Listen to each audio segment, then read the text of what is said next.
And good afternoon, Sword Family. And welcome to the Teahouse. Before I get started today, I just want to thank everyone that reached out to me and asked me how my dad was doing after last Saturday and missing my game stream last Monday.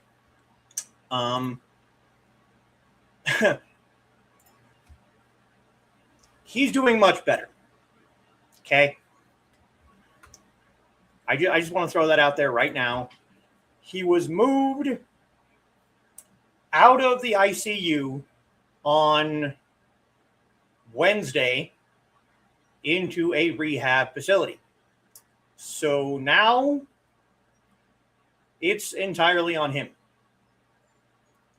He is much more aware, much more capable, and now he's just going to have to rebuild after spending basically a week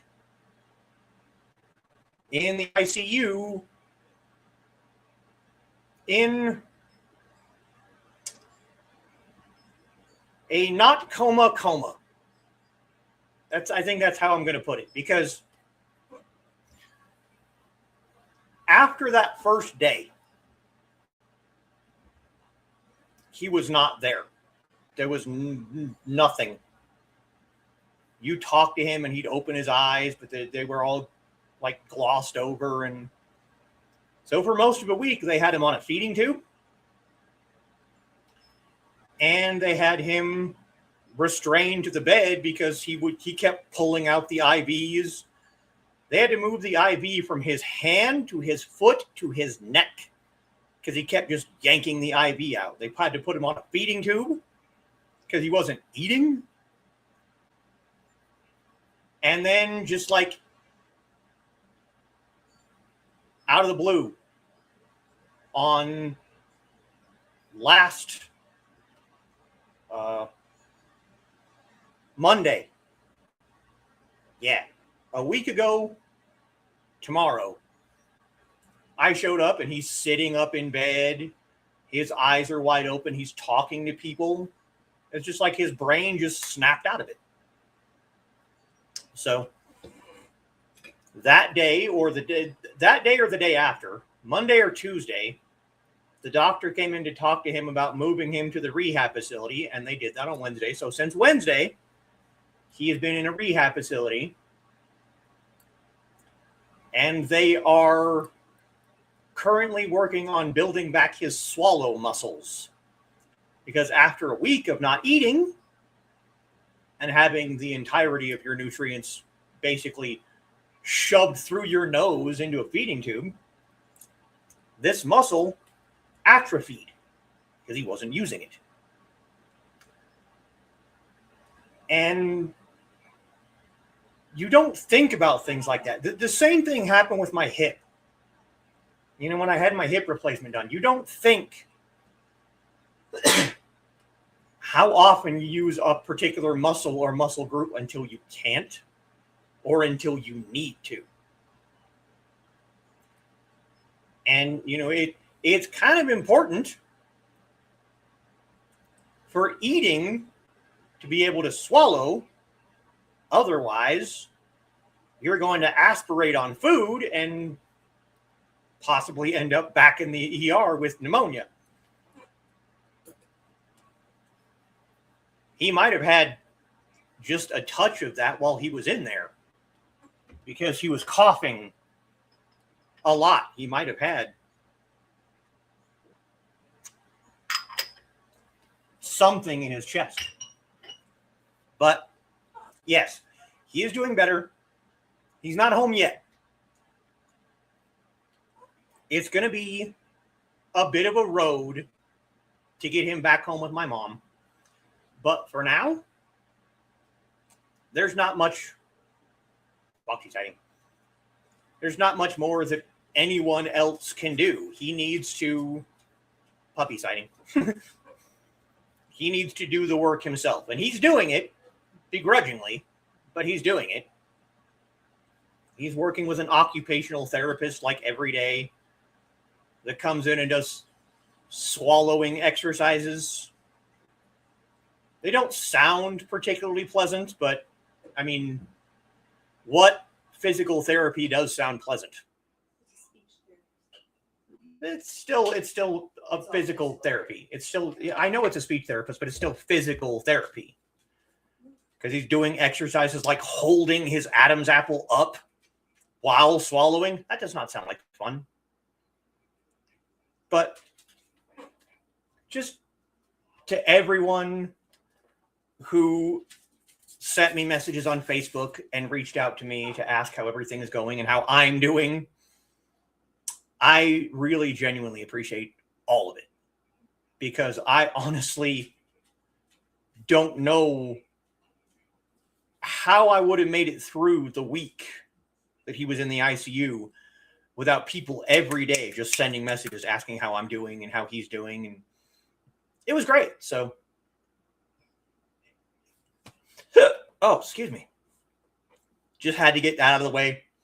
For the people who were not in the green room last night, yes, he is doing a lot better. And I am much less stressed. So I'm hoping that we will be able to get back onto a regular schedule of doing these Saturday Teahouse shows and then doing my game streams on Monday. I have finally a black ink cartridge for this old bleep printer. It's not 10 minutes yet. I'm not supposed to swear before 10 minutes. But I have an old HP OfficeJet printer. This thing is so ancient that I went to the only two places in my town to try and find ink for this thing, and neither of them sold that kind of ink anymore. Only place you can find it is online. Now, the part that annoyed me, because I went to Walmart, they didn't have it. I went to what basically equates to our local Radio Shack. They didn't have it. I came back home.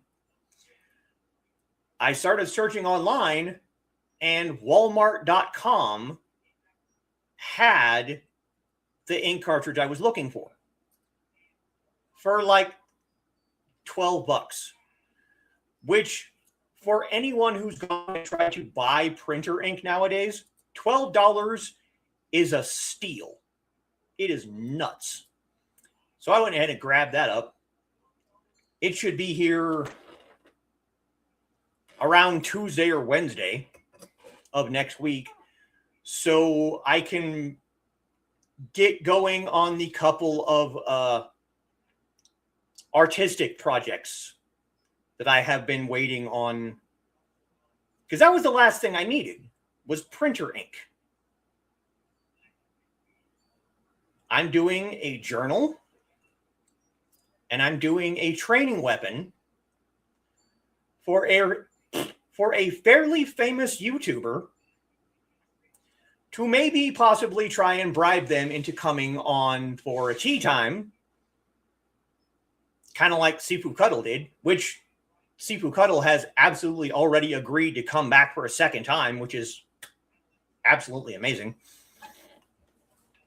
But this person is pretty famous and probably a lot busier with their time. So I'm hoping maybe if I send them a couple of bribes, they might find a way to carve out an hour of their day to sit down and talk to me. If not, I don't really care. I don't really care. Because if I do a good enough job on the journal and the weapon, they might show my work on their channel and possibly get me some more attention. So even if they don't come on the show, I might still get something out of it. And I'm not doing this entirely 100% selfishly. I'm not. I know it sounds that way, but it's not entirely selfish. But, I mean, come on, hashtag always promote, right? I might possibly be getting in contact with someone in the audience to come on Tea Time next month for a more philosophical conversation instead of martial conversations. But last night at about 11 o'clock p.m., I actually made a new friend. Someone who is also part of the Chinese martial arts community, lives in the States, and we had a short-ish conversation on Instagram last night, and he is an artist, an author, a Chinese martial artist. He does Gao Ying style archery, and he's also a musician. So with all of the wonderful things we have in common, I sent him links to my 3 Aphelion stories and a link to this channel. So if he shows up or if he's already in the chat, hey Connor, how's it going? I might also see if he wants to come on for September for Tea Time. October, I have someone already kind of considered, because if we're going to do this, we're going to try and do again what we did last time and do man, woman, man, woman, man, woman, as much as I can. So October will be a woman again. And I've already contacted them and asked them if they'd like to come on. And they very politely asked if I could wait until after school starts, which, yeah, it's going to be in October, so you're fine. And Trey is already aware of who this person is. Now, they are currently in the part of the, I believe, Trey, if I'm wrong, please correct me, but they are currently in the part of the United States without power. Or if they have power, their school that they work in was damaged by the flooding. So if I have to wait until, late October, I'll do it. Because I would very much like to talk to this person. So that is most of the news, I think, for now. I think we can go ahead and run through these few comments, and then we can get started discussing the Boxer Rebellion.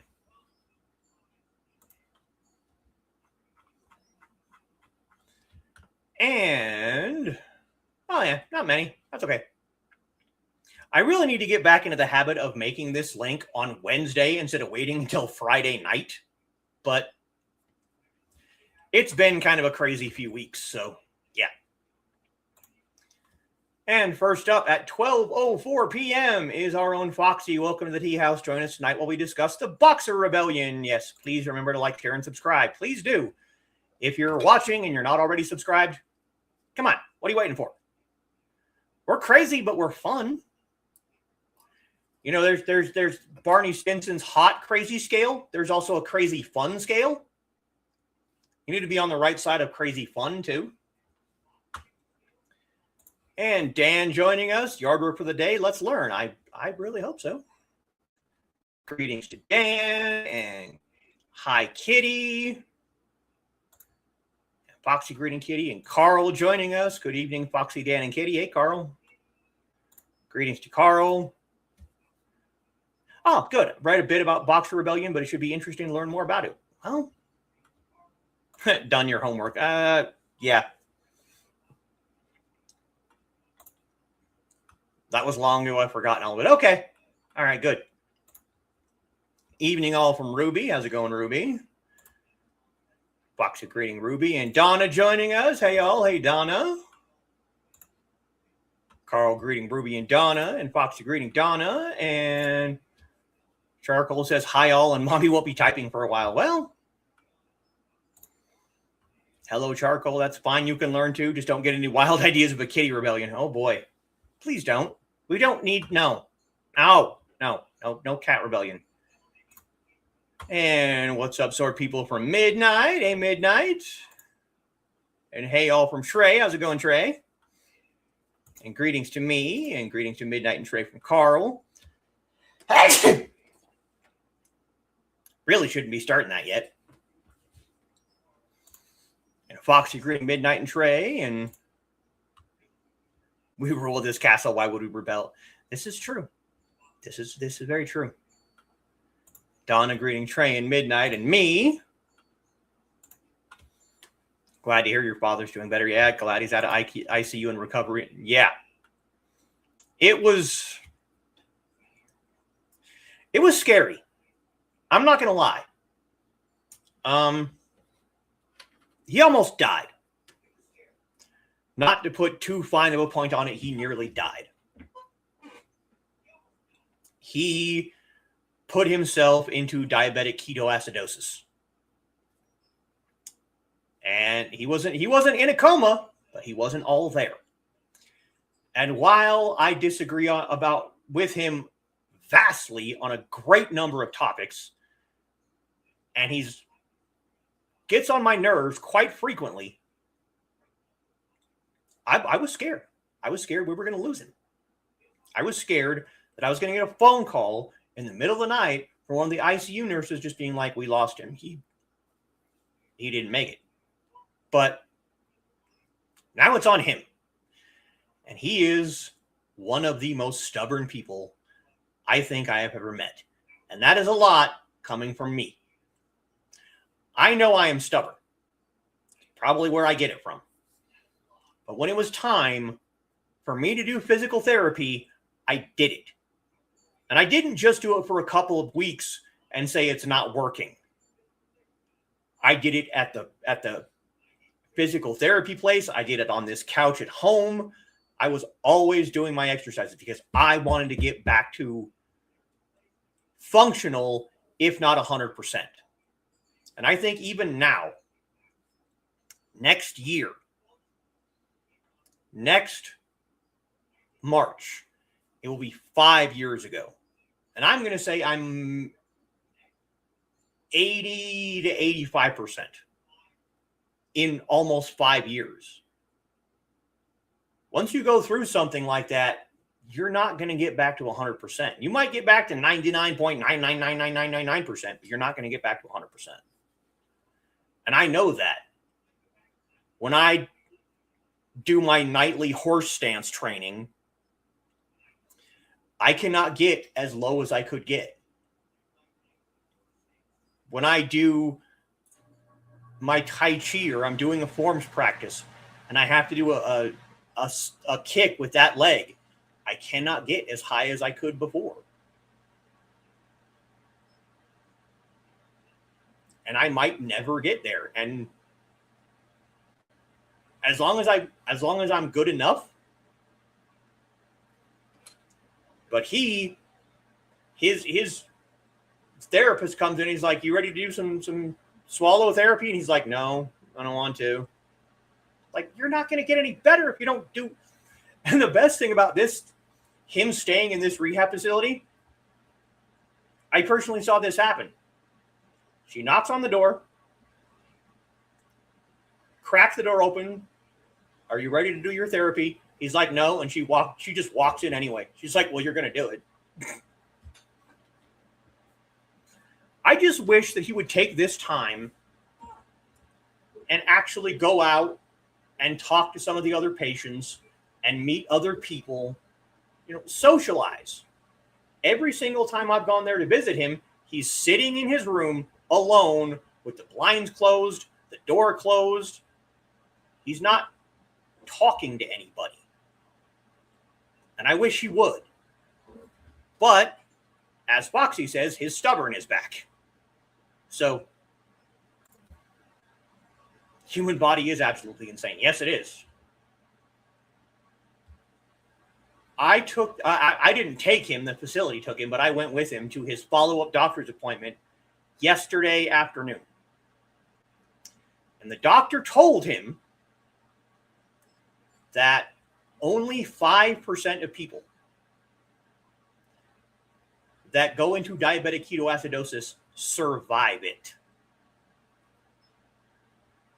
And he started shifting around in his wheelchair like, don't tell me that. Yeah, you needed to hear that. You nearly died. You almost died. The doctor told my mom that. Different doctor, the ER doctor, told my mom that the day after she brought him in, that he nearly died. Very resilient in some ways, very weak in others. Yeah, and I wish that some of the weaker areas were stronger and some of the stronger areas were not as strong.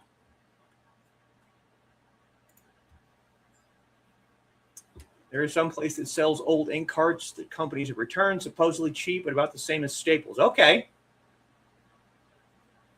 We'll see how this one works, because the last time I bought, basically secondhand, because it wasn't actually Walmart that was selling it. It was another website selling it through Walmart. The last time I did that, I bought a 2-pack and it dried out in like 3 days. So we'll see how this works.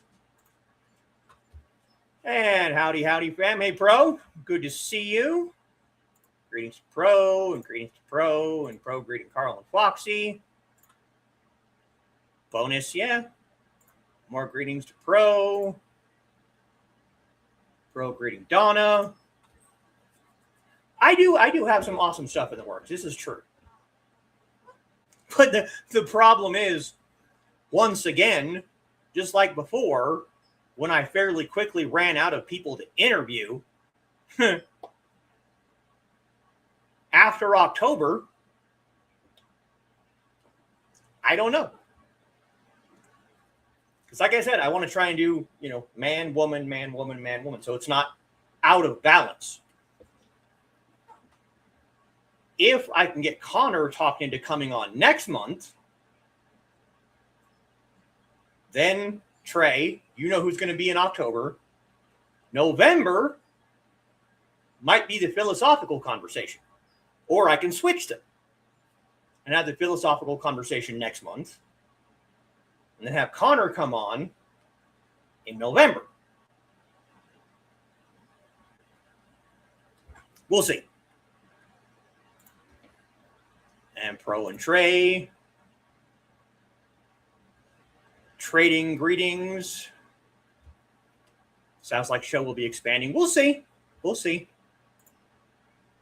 That's always the plan. Okay, good. Currently has power, thank goodness. Not sure the condition of her school. Yeah. Yeah.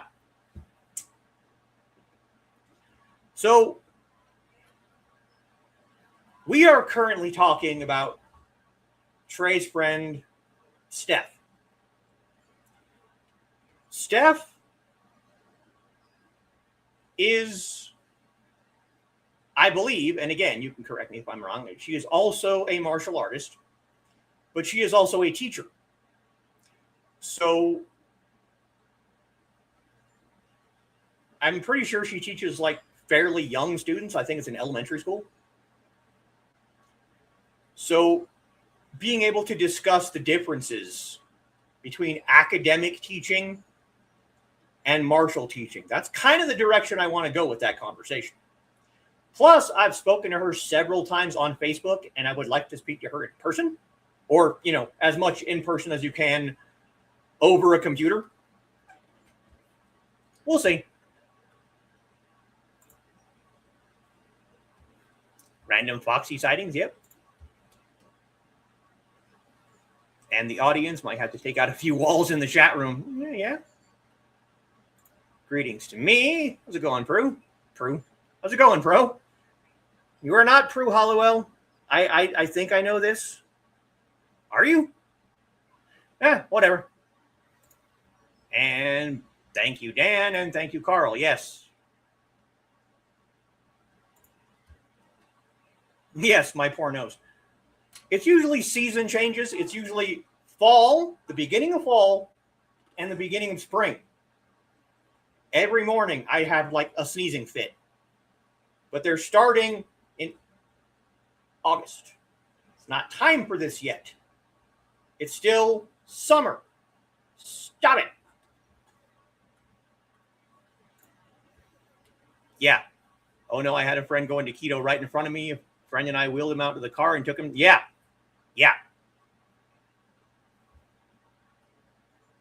Yes, it was definitely scary.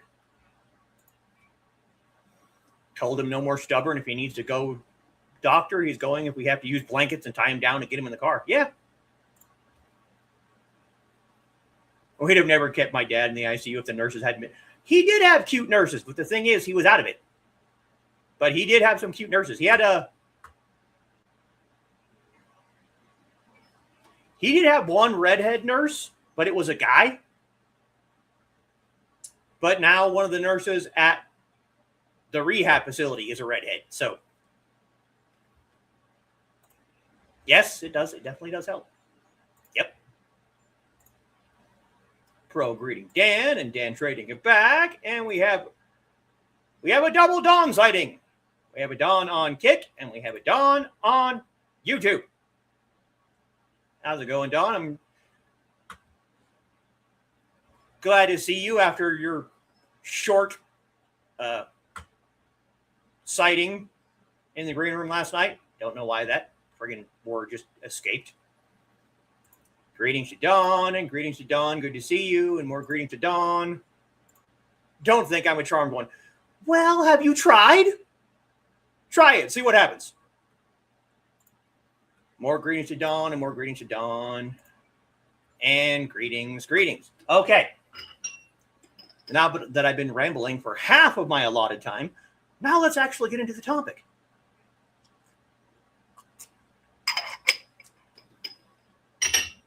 The Boxer Rebellion.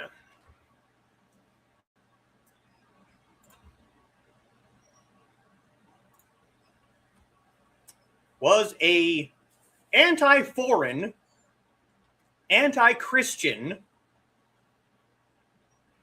uprising in northern China from 1899 to 1901.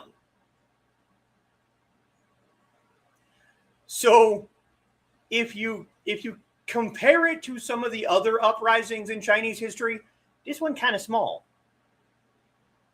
It was not even a full 2 years. It was 10 days shy of 2 years. It started September 17th of 1899 and ended September 7th, 1901. So it was 10 days shy of being a full 2 years. The Society of Righteous and Harmonious Fists, also known as the Boxers, or just Boxers, were a secret society based in northern China. They were primarily made up of small village groups,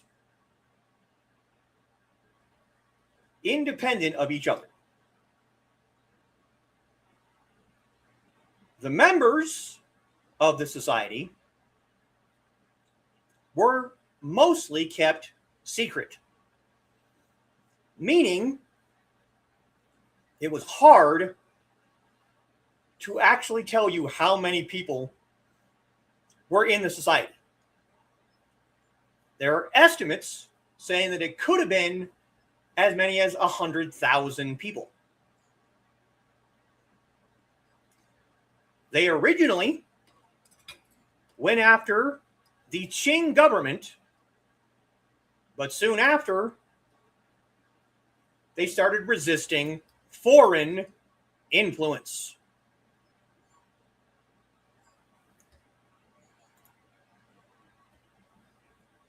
After the first Sino-Japanese War, the first time that China and Japan fought, mostly over Korea. This lasted about 7 months. And the Japanese, they kind of won that one. They got a pretty fair chunk of land, not just in Korea, but also in China. If you watch some of the Chinese martial arts movies from the 70s and 80s and even today, after the second Sino-Japanese War, especially in places like Beijing, Japan had a strong military presence, which the local Chinese people kind of took issue with. Understandably, you have a foreign government, a foreign army, wow, taking up positions in your country. You're going to not be very happy with that. And they didn't treat the locals very well because they considered them to be, they lost. They were the losers, so we don't have to treat them well. So after the first war, small villages in northern China started to fear foreign expansion. They didn't want their country to be taken over by foreigners. They hated the idea. And they had Christian missionaries also coming into their country, ignoring all the local customs, all the local rites and religions. And they would also use their power to go to court for Chinese Christians and get them off on charges that they were absolutely guilty of. They were 100% guilty, but here come the missionaries to speak for their followers, and they'd get their charges dropped. So the locals had issues going on. They had the Japanese influence, they had the Christian Western influence, all flooding into their country. Then, in 1898, the northern part of the country had several natural disasters. The flooding of the Yellow River, droughts, bad harvests, and the Boxers used this to blame all of their disasters on foreign and Christian influences. They were able to say, hey, all these bad things started happening. It's their fault. It's the foreigners' fault. It's the Christians' fault. Starting in 1899, the movement of the Boxers spread across the North Chinese Plain. They were destroying railroads. They were attacking and murdering missionaries and their own Chinese Christians. And unfortunately, in June of 1900, the Boxers were so convinced that they couldn't lose that they converged on the Capitol with signs carrying slogans stating support the Qing government and destroy the foreigners. They wanted all foreigners out of their country.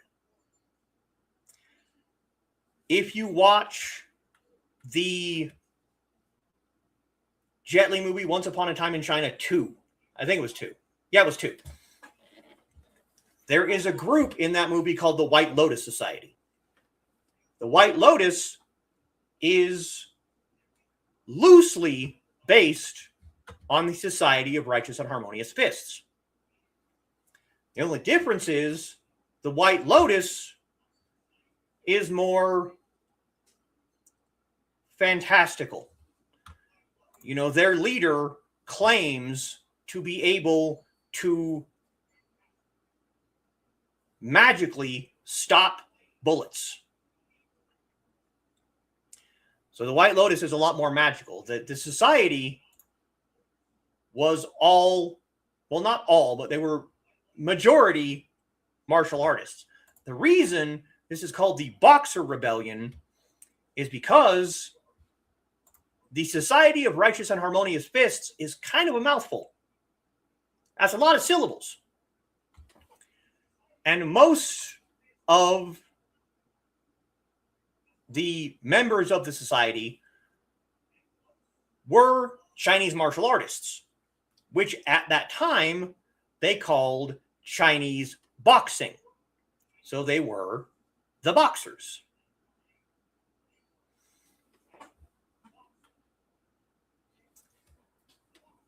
So you had, on one side, the Society of Righteous and Harmonious Fists and the Qing government fighting against what came to be called the Eight-Nation Alliance.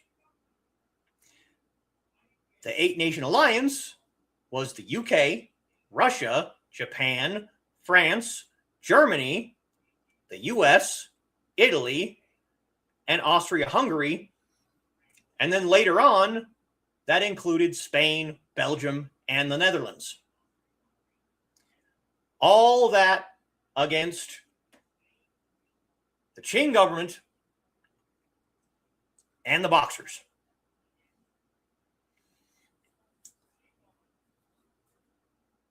Large groups of soldiers, diplomats, missionaries, and some surviving Chinese Christians took refuge in the Peking Legation Quarter,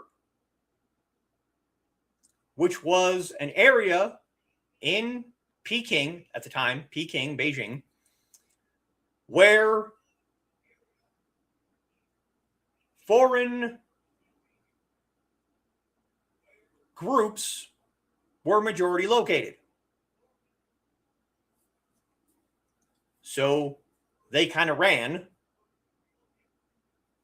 to the Legation Quarter. The Boxers didn't stop. They went into the quarter and kept fighting.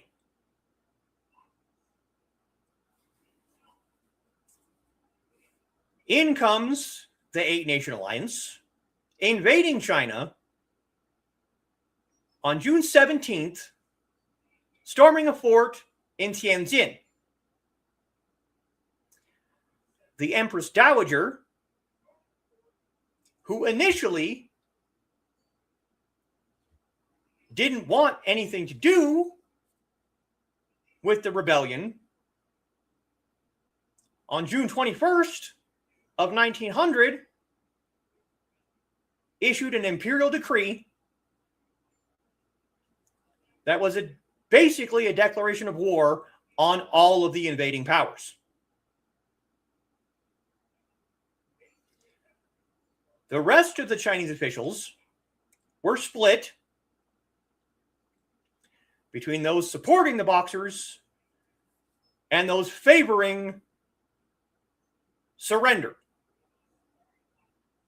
Now, unfortunately, the leader of the group favoring surrender was the Empress Dowager's son, Prince Qing.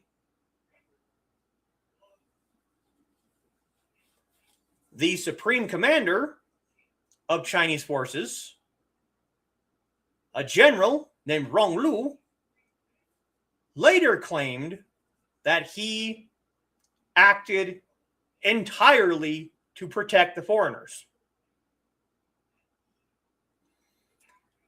Officials in the southern part of China ignored the imperial decree.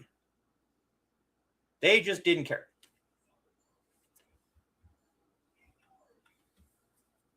The Eight-Nation Alliance, after being turned back by the imperial military and the Boxers, returned with 20,000 armored troops. They defeated the imperial army in Tianjin and continued to Beijing on August 14th. They ended the siege of the international legation at 55 days.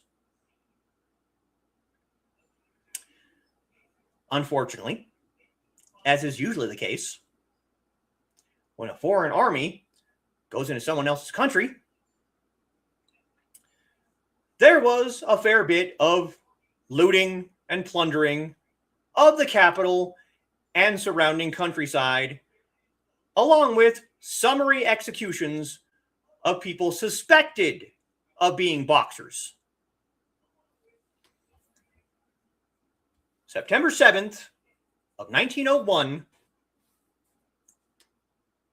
a diplomatic protocol was signed in Beijing called the Boxer Protocol. This was basically the terms of surrender.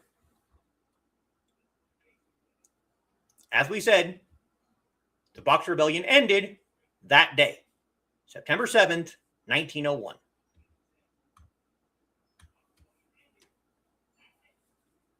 Some of the points of the Boxer Protocol was the execution of all government officials who had supported the Boxers, for foreign troops to be able to be stationed in Beijing, and 450 million taels of silver. Tael, T-A-E-L-S, not T-A-I-L. A tael is a form of currency in Chinese. It is almost a small weight. You've seen them if you've seen quite a few, like, kung fu movies. Let's see if I can find a decent picture of one first.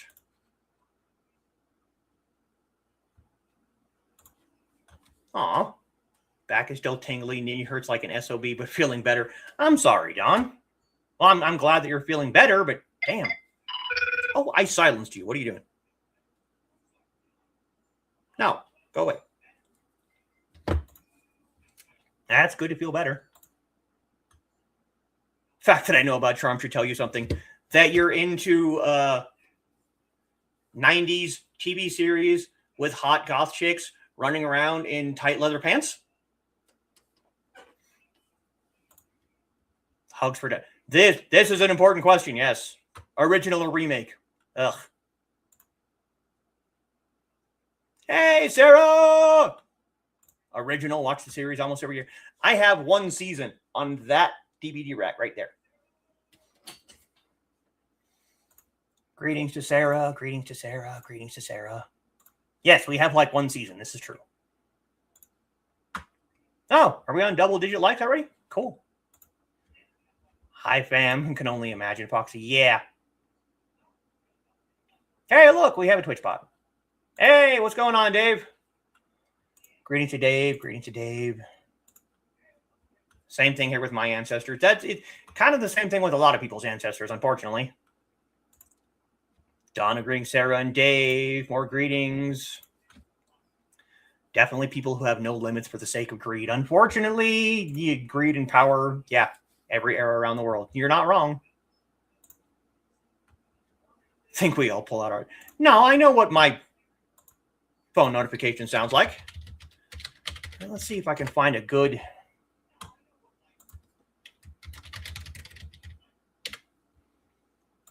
good picture.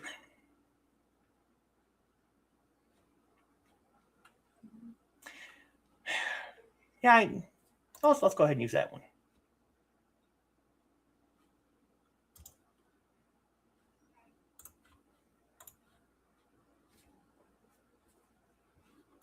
Okay, yeah.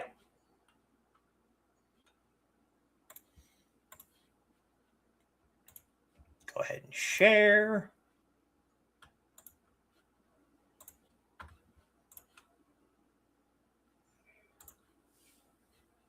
So anyone who has watched Chinese movies should recognize something that looks vaguely like this. Maybe not as intricate with all the carvings, but this basic shape.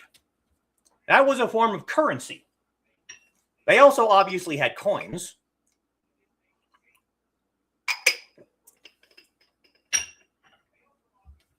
But these were called taels, Taels. This one, as you can see, with the dragon carving and the filigree work, very, very intricate looking. Looks like there's some characters up here on the top, but it's kind of hard to make out. But that is what a tael looks like. The 8-Nation Alliance wanted $450 million worth of taels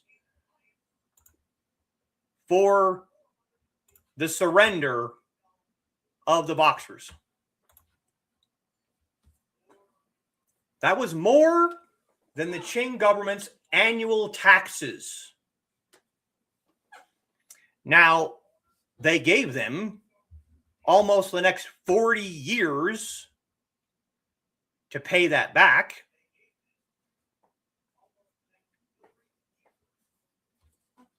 And unfortunately, the Qing government's handling of the rebellion weakened their control and their credibility, leading to eventually the end of the Qing dynasty and the start of the Republic era.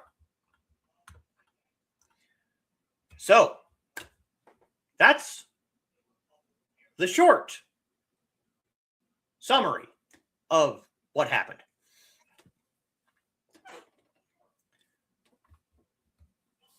The Righteous and Harmonious Fists started in Shandong,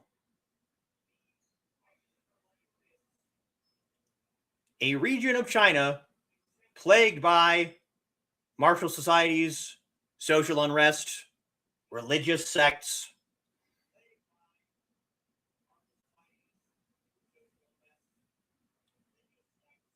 Christian missionaries, American Christian missionaries, were probably the first people to refer to the young, well-trained, athletic men as boxers.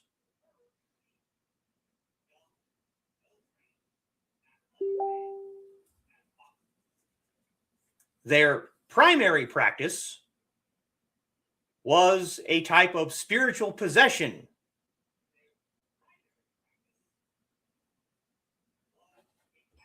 So, as I said, Righteous and Harmonious Fist, White Lotus Society. They were pretty close to, unemployed, small village men, many of whom were teenagers and young adults, looked at the opportunity to fight against Western encroachment and basically said, hell yeah.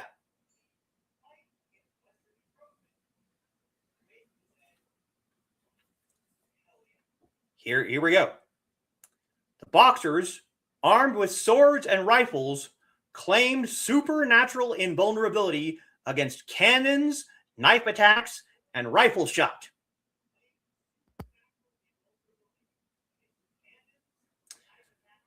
The Boxers claimed that millions of dead soldiers would descend out of heaven to assist them in purifying China of the oppression of foreign nations.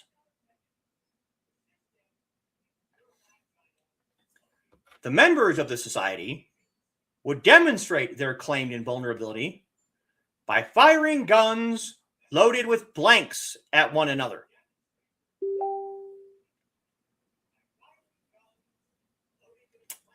They were not smart, because now you're going to have a bunch of young men who want to protect their homeland, which is a noble thing. They want to protect their home from foreign influences and from evil people doing bad shit. But now you have a whole bunch of young men who believe they're invulnerable to bullets running at guns.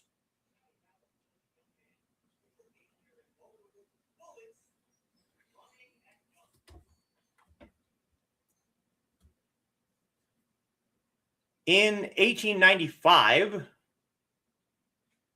a prefect of Tsao cooperated with the Big Sword Society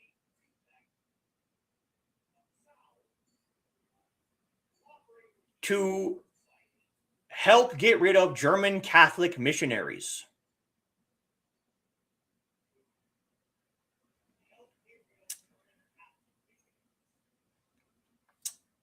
Now, a large gang of bandits was defeated by the Big Sword Society.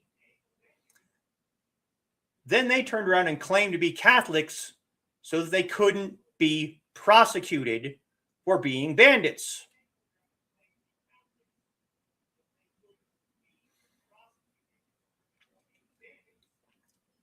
Some missionaries also used their privileges to intervene in lawsuits. The Big Sword Society responded by burning Catholic properties.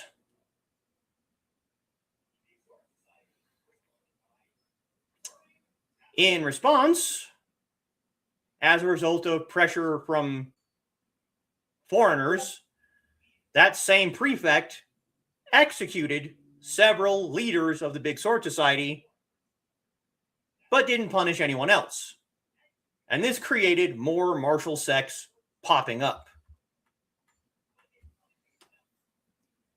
At the beginning, they were all just small little groups.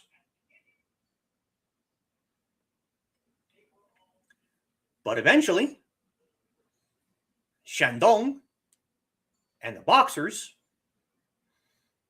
they rose And some of these other smaller groups, like the Red Lantern, Plum Flower, they kind of got assimilated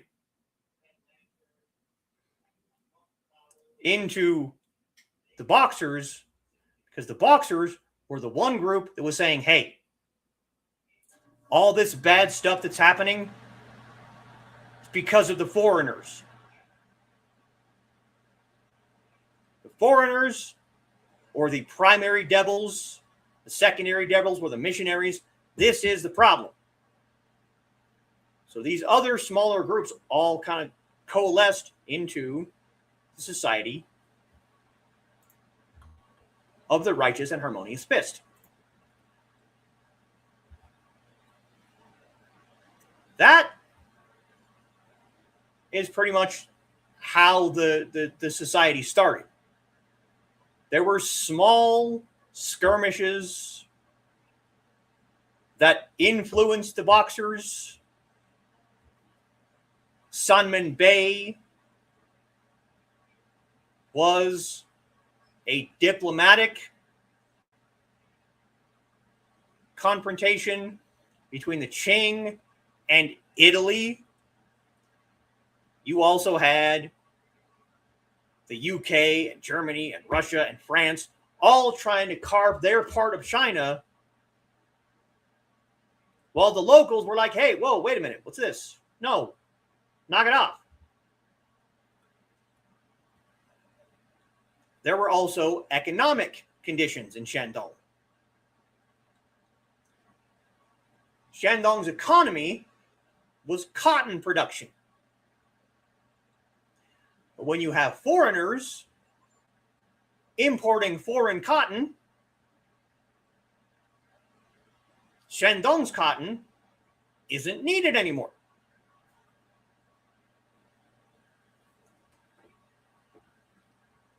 Now, here's the big one. A German Catholic priest in Shandong had been charged with serial rape of Chinese women in Shandong.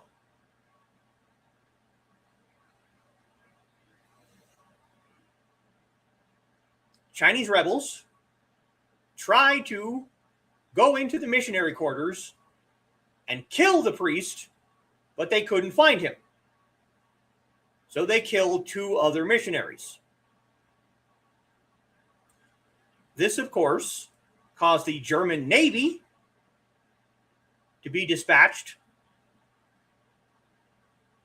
to take over that part of the Shandong Peninsula.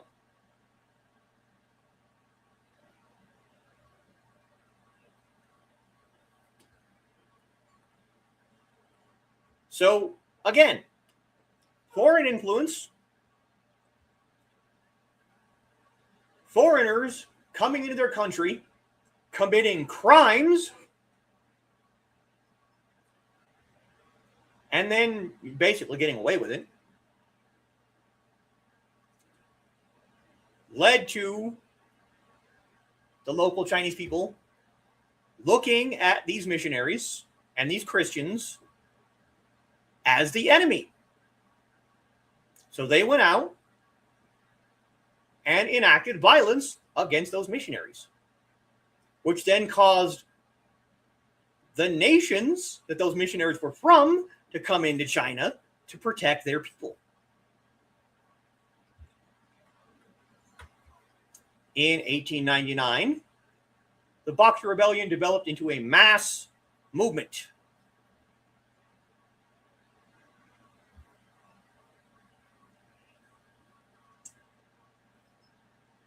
In 1898, the 100 Days Reform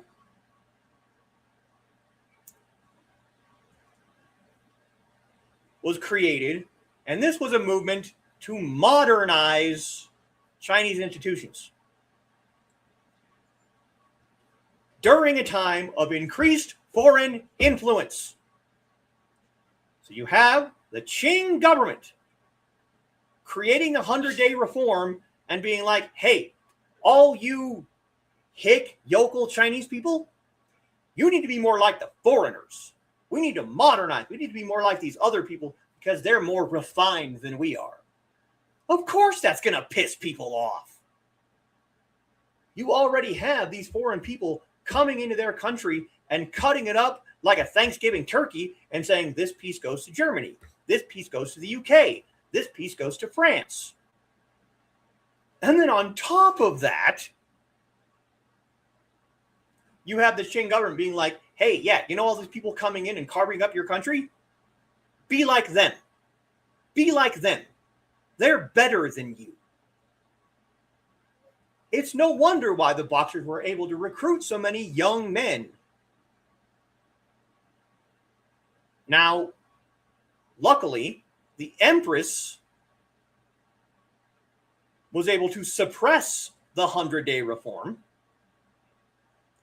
but this weakened the power of the Qing government. They also, the Qing government, started to view the Boxer Rebellion as a means to oppose the foreign powers. Now, like a lot of governments, the Qing government was entirely corrupt. The common people were extorted by government officials, and the national government offered no protection towards the Boxers or against them. So now you can see how the Society of the Righteous and Harmonious Fist started out as a small, insular group of local villagers, and then other local village groups started to look at the Boxers as protectors of China, of wanting to keep China Chinese. So those groups join the Boxers. And the Qing government comes out and says, hey, we're going to sign this reform that says that we're going to modernize China. And this group that was created says, no, we're not. No, we're not.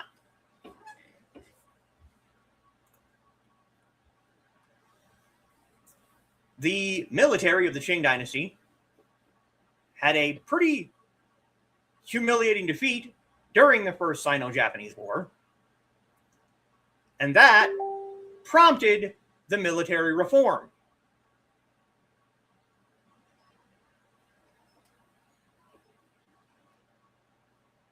The failure of Qing forces against the Eight-Nation Alliance, not really that surprising. They didn't have enough time to finish the reform they started, and most of the best troops didn't want to fight.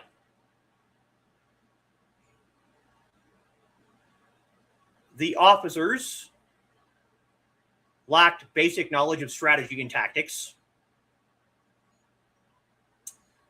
Regular soldiers had horrible marksmanship and accuracy, and the cavalry was not organized or used to its full extent.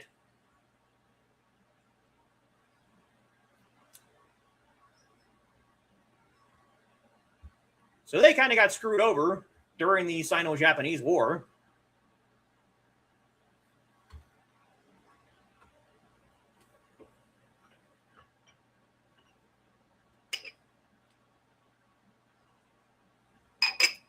And then you had the Boxer Rebellion.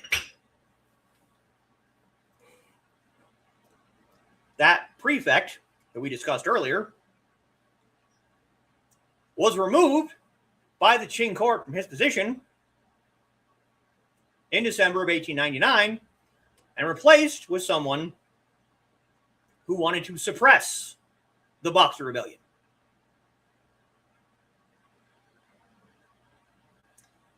The prefect, now a governor after his removal in Shandong, continued to support the Boxers. January of 1900, Empress Dowager, like we said, changed her position and issued the edict in their defense, causing the foreign powers to protest and say no. Empress Dowager urged provincial authorities to support the Boxers, but very few did. By the spring of 1900, the Boxer movement spread rapidly from Shandong to Beijing. Boxers burned churches, intimidated officials who stood in their way, and killed Chinese Christians. In April, warships took up stations in Bohai Bay.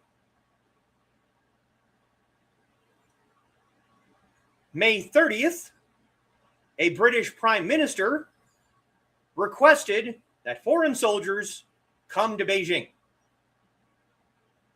The Qing government agreed. And the next day, a multinational force of 435 Navy troops from 8 countries debarked from warships and traveled by train to Beijing, setting up a defensive perimeter around the missions. A railway line was cut by Boxers in June of 1900, isolating Beijing. On June 11th, the secretary of the Japanese legation was attacked and killed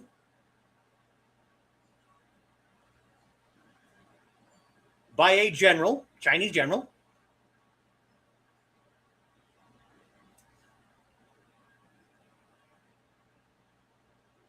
which his troops threatened the other foreign legations, so much so that U.S. Marines were called to Beijing.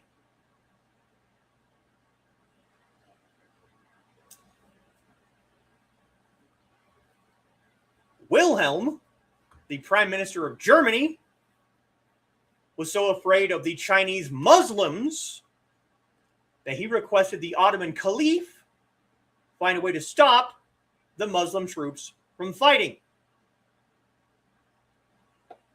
The Caliph agreed and sent someone to China, but by the time he arrived, it was 1901 and the rebellion was over.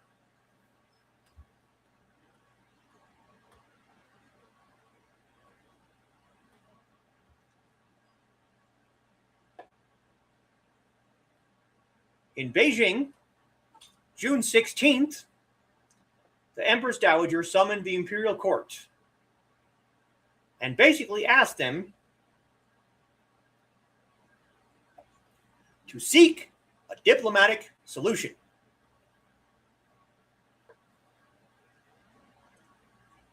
The Empress Dowager, an official doubted the ability of the Boxers to evict the foreigners from Beijing. So the Empress replied that both sides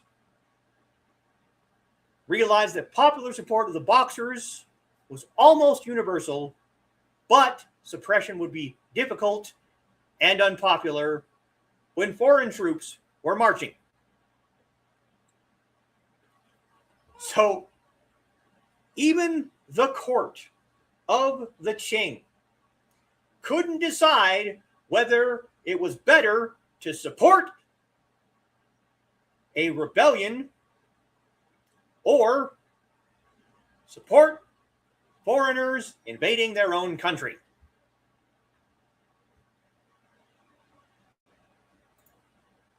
kind of sad when you think about it.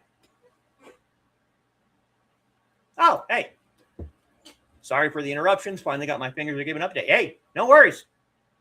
Cannon fodder. You're not wrong. Christian nationalism. Yeah, yep.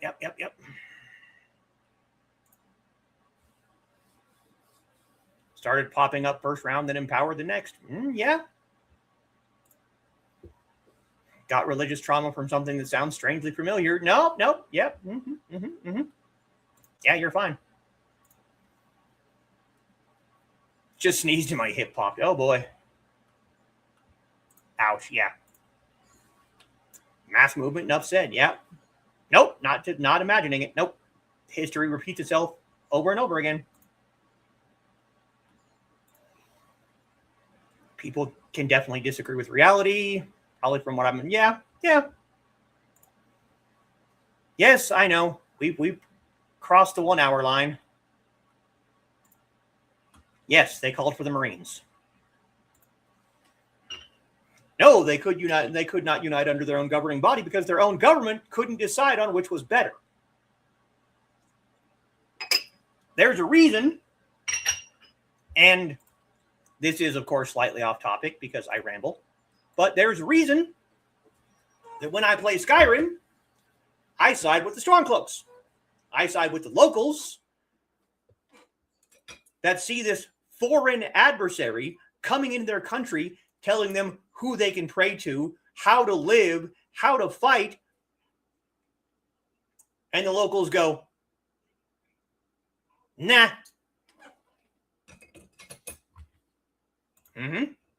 Yep.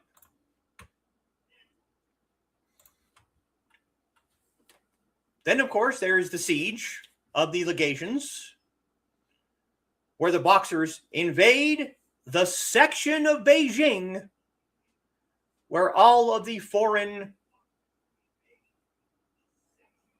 Oh, God, what's the word? Embassy. Thank you. All of the foreign embassies, all of the foreign missionaries, they all live in this one section. And the Boxers invade that section. They aren't messing around.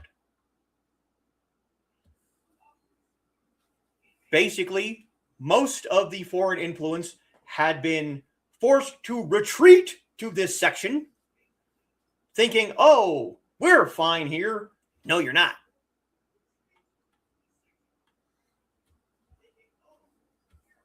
June 21st, Empress Dowager issues the imperial decree stating that hostilities had begun and ordering the regular army to join the Boxers in their attacks.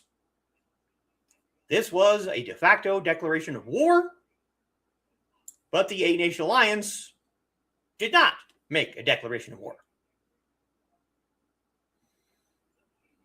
Governors in the south, Guangzhou, Wuhan, Nanjing, formed the Mutual Defense Pact of the southeastern provinces. They refused the declaration of war. They declared it a luanming, an illegitimate order. And they withheld knowledge of the declaration of war from the public in the south. And the provincial governors fought against the Boxers in southern China. They claimed to remain neutral while also fighting against the Boxers.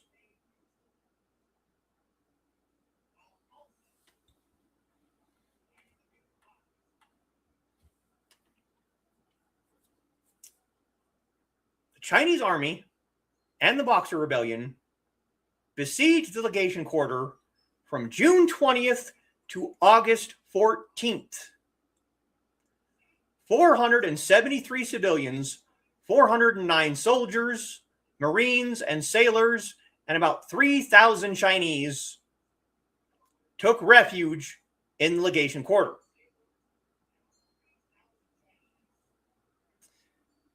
under the command of a British minister, the staff and military defended the compound with 3 machine guns, an old muzzleloader, an Italian carriage, and shells from Russians and Americans. Chinese Christians led the foreigners to the old cannon.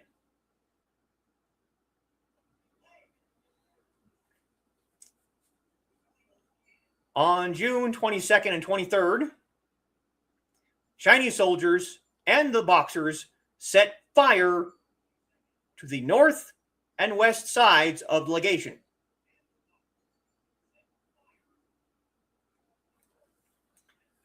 Unfortunately, an academy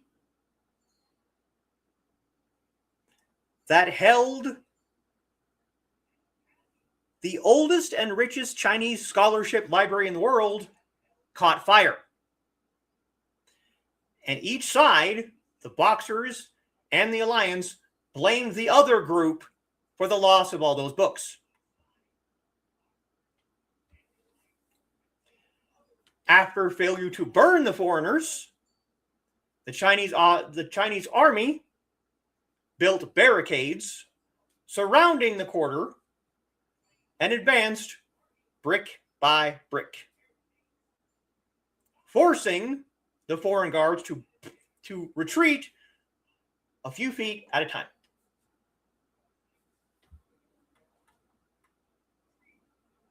Now, unfortunately, there was infighting amongst the Chinese army.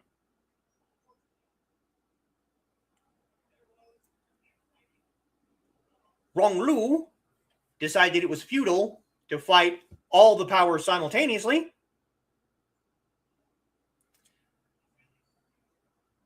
Another wanted artillery for their troops. Ronglu blocked the artillery. Ronglu forced a different general to pull back.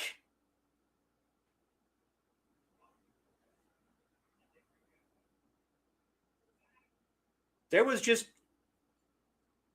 infighting. Nobody could agree because, of course, you're not just fighting foreigners, you're also fighting your own people.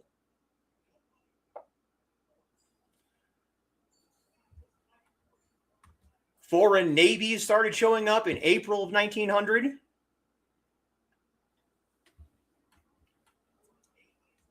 And 14th of July, the international force captured Tianjin.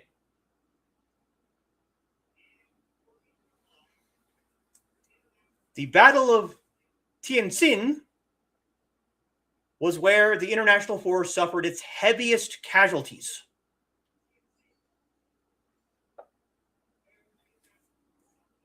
"20,000 Allied troops against 70,000 Qing imperial troops and anywhere from 50 to 100,000 Boxers. It was also 108 degrees.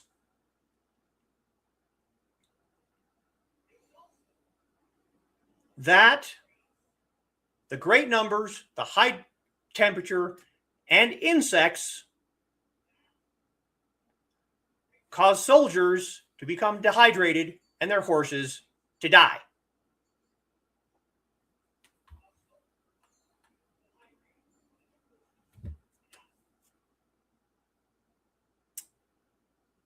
The British Army reached the quarter on August 14th,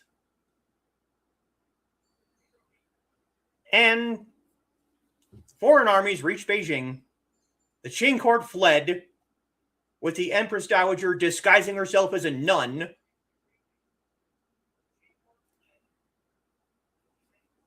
That was kind of at least the end of the Qing government's support of the Boxers. Then you had the Russian invasion.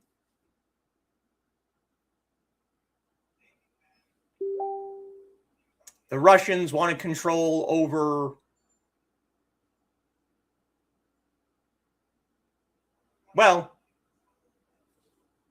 the Russians took advantage of Chinese defeats to impose different treaties which seceded Chinese territory to Russia, much of which is still held by Russia. The Russians wanted control over a river for navigation, weather ports, and parts of the peninsula, caused by the rise of Japan.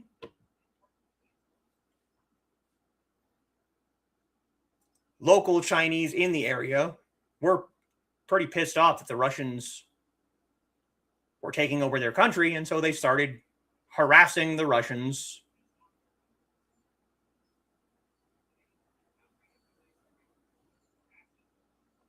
The Boxers attacked a railway and burned mines to the ground. A total of 136 missionaries, 53 children, 47 Catholic priests, 30,000 Chinese Catholics, 2,000 Chinese Protestants, and 200 to 400 of the 700 Russian Orthodox Christians were killed.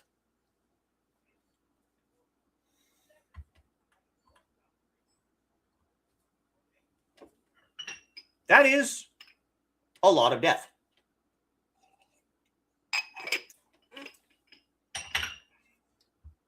That is pretty much the long and short of it. The people bristled at the idea of another country coming in, using their muscle and their influence to try and change their way of life. At first, the government was like, I'm not going to, whatever. But eventually, enough of the common people rose up to fight against that the government had to join in. But it still was not enough to defeat an army, an alliance of 8 to 11 different countries coming into your tiny country and basically stomping all over the common people. Crazy to be experiencing things we've learned in history classes. Yeah. Yep. Very complex situation for just plain folks. And that's the problem. Because, a lot of these people, all they know is their tiny little, countryside villages. And then all of a sudden you have someone coming in being like, hey, worship our God. Live our way of life. Your way of life is wrong. You shouldn't do that. Of course they do, yeah. Can't have it both ways, picking on countries with supplies and wondering why prices rise. Yep. History repeats itself. And if it doesn't, it rhymes. The only difference is now, we're the aggressor. We're the ones going into other countries and telling people. The U.S. has always been the world police. And again, trying not to make things political here, we're talking about a rebellion. And why do you get to decide that your way of life is the correct one? Why do you get to decide that your God is the correct one? Why do you have to send missionaries to other countries to teach them about stuff they don't need to know about? Why? It annoys me so badly to think of these poor people just living their lives. Small farms, cotton, And all of a sudden, you have this foreign power coming in and saying, hey, guess what? All of this belongs to us now. You belong to us now. We will now be telling you how to think, how to live, how to believe, how to pray.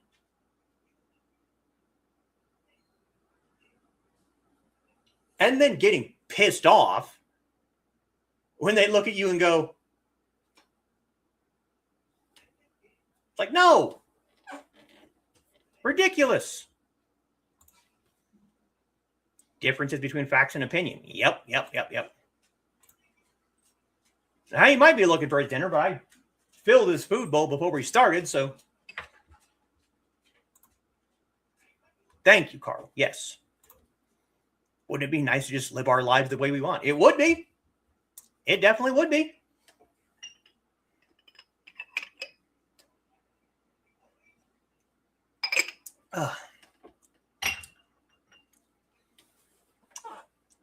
So there you go, guys.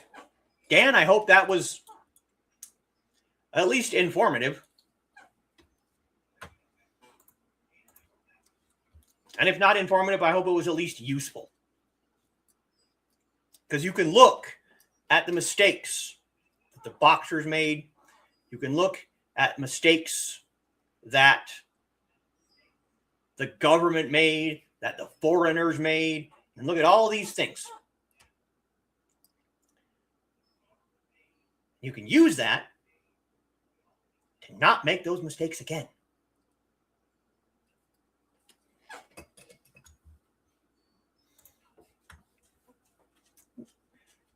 You need to see him, Sarah. One of these days. We go to the farmer's market every Saturday. There's a lady there that specifically buys treats just for him. Just for him. One of these days, I'm going to take a video of how excited he gets. It's adorable. It drives me crazy. Looking for Foxy's dinner. Well, we don't have dinner yet, so. Striking similarities with the Civil War, religious wars. Yep. Streaming services raising prices. Yep. No, I'm sure. Probably, yeah. Very informative as usual. Thank you, Pro. I appreciate it. Yeah. One of these days I'm going to video it because it is just, it drives me nuts. All right. We are now at an hour and a half, and I wasted the first half hour just ranting and giving updates, but I'm going to attempt to come back with my regular game stream on Monday. It's been a couple weeks. And yes, that watermelon, yes. That guy right there was from the farmer's market. I carried that sucker all the way home. My arms were kind of useless for about half an hour. Updates were appreciated. I'm glad, Dawn. Yes, we're going to try and come back to game night. Now that I've gotten the whole, choppy bullshit figured out, we're going to go back and restart the Lotus Assassin Fortress. It's going to be Lotus Assassin Fortress Take 2. Eventually, I'll get enough for a plane ticket. We got a couch. We got 2 couches. Plus, I do have, as I've told Trey and Joe, I do have an inn at one of the local hotels where I can get people deals on rooms. But I'll be back on Monday. And once again, and I might be saying this every Saturday, anybody has any ideas for shows, things you want to hear me talk about or talk about more or talk about again, deeper dives, I can do that. Just let me know. Night, Carl. Great show. Thank you, Sarah. I appreciate it. I really do, you guys. I'm glad that people actually enjoy me rambling about things that I'm passionate about. That was, That was why Connor and I started talking. Because he is also passionate about Chinese martial arts. He has a couple of the books that I own.